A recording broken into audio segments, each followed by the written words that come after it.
السلام علیکم۔ حکایات صالحین کے اندر لکھا ہے کہ بنی اسرائیل میں ایک شخص تھا، اس کی بیوی بہت حسین و جمیل تھی اور وہ شخص اپنی بیوی پر بہت فریفتہ تھا۔ ایک دن اس کی بیوی کا انتقال ہو گیا۔ اپنی بیوی کے انتقال پر اس اسرائیلی کو بہت دکھ ہوا تو ایک مدت تک وہ اپنی بیوی کی قبر پر بیٹھا روتا رہا۔ اچانک وہاں سے حضرت عیسیٰ علیہ السلام کا گزر ہوا۔ حضرت عیسیٰ نے اس اسرائیلی سے اس کے رونے کی وجہ پوچھی تو اس نے اپنا سارا واقعہ حضرت عیسیٰ کو سنا دیا۔ حضرت عیسیٰ نے اسے کہا کہ کیا تو چاہتا ہے کہ میں تیری بیوی کو تیرے لیے زندہ کر دوں؟ تو اس اسرائیلی نے کہا جی حضور، میں چاہتا ہوں۔ چنانچہ حضرت عیسیٰ علیہ السلام نے اس قبر کے مردے کو مخاطب کیا اور کہا اللہ کے حکم سے زندہ ہو جا۔ تو اسی وقت اس قبر سے ایک حبشی غلام نکلا جس کے نتنوں سے، آنکھوں سے، کانوں سے اور جسم کے باقی سوراخوں سے آگ کی لپٹیں نکل رہی تھی۔ اس نے جیسے ہی حضرت عیسیٰ علیہ السلام کو دیکھا تو بے ساختہ کلمہ پڑھنے لگا، لا الہ عیسیٰ روح اللہ۔ اس اسرائیلی نے جب یہ معاملہ دیکھا تو اس نے کہا حضور، مجھ سے غلطی ہو گئی، میری بیوی کی قبر یہ نہیں بلکہ یہ ہے۔ تو حضرت عیسیٰ علیہ السلام نے اس حبشی کو حکم دیا کہ تو واپس اپنی قبر میں سو جا۔ چنانچہ وہ حبشی حضرت عیسیٰ علیہ السلام کا حکم سنتے ہی مردہ ہو کر واپس قبر میں گر گیا تو اس کے اوپر مٹی ڈال کر اسے چھپا دیا گیا۔ حضرت عیسیٰ علیہ السلام نے دوسری قبر کی طرف توجہ فرمائی اور فرمایا اے صاحب قبر، اللہ کے حکم سے زندہ ہو جا۔ حضرت عیسیٰ علیہ السلام کے یہ کہتے ہی اس قبر سے ایک خوبصورت عورت سر سے مٹی جاڑتے ہوئے اٹھ بیٹھی تو وہ اسرائیلی بولا حضور، یہی میری بیوی ہے۔ حضرت عیسیٰ علیہ السلام نے اس اسرائیلی سے پوچھا کیا تو اپنی بیوی کو ساتھ لے کر جانا چاہتا ہے؟ تو اس نے کہا جی حضور، میں اپنی بیوی کو ساتھ لے کر جانا چاہتا ہوں۔ حضرت عیسیٰ نے اسے اجازت دے دی۔ چنانچہ وہ اسرائیلی اپنی بیوی کو ساتھ لے کر چل پڑا۔ کئی راتوں کا جاگا ہوا اسرائیلی تھک چکا تھا۔ اس نے اپنی بیوی سے کہا تیری قبر پر گریہ زاری نے مجھے تھکا دیا ہے، میں سوچتا ہوں کچھ دیر آرام کر لوں۔ تو اس کی بیوی نے کہا جی آپ آرام کر لیں۔ چنانچہ وہ اپنی بیوی کے زانوں پر سر رکھ کر سو گیا۔ تب اچانک ہی وہاں سے ایک شہزادے کا گزر ہوا جو کہ گھوڑے پر سوار تھا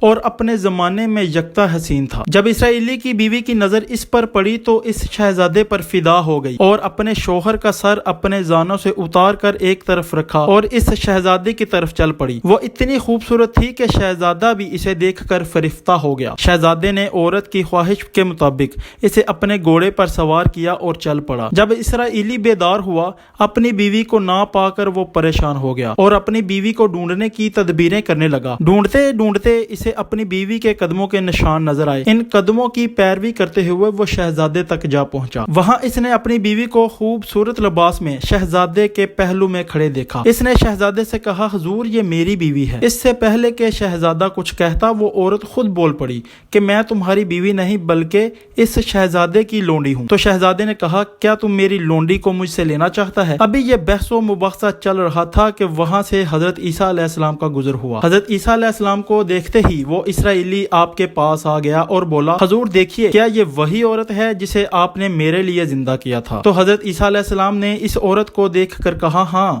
یہ وہی عورت ہے جسے میں نے تمہارے لیے زندہ کیا تھا۔ یہ سن کر وہ عورت بولی با خدا، میں اس کی بیوی نہیں ہوں، میں اس شہزادے کی لونڈی ہوں۔ تو حضرت عیسیٰ علیہ السلام نے پوچھا کیا تو وہ عورت نہیں جسے میں نے اللہ کے حکم سے زندہ کیا تھا؟ تو وہ عورت کہنے لگی با خدا، میں وہ نہیں ہوں جسے آپ نے زندہ کیا تھا۔ اسی وقت حضرت عیسیٰ علیہ السلام نے ہاتھ اٹھائے اور بولے جس اللہ کے حکم سے میں نے اس کی بیوی کو زندہ کیا، اسی اللہ کے حکم سے میں اس کی بیوی کی جان جو میں نے اسے دی تھی واپس لیتا ہوں۔ یہ سنتے ہی وہ عورت گر پڑی اور مر گئی۔ وہاں موجود لوگ سب بہت حیران ہوئے۔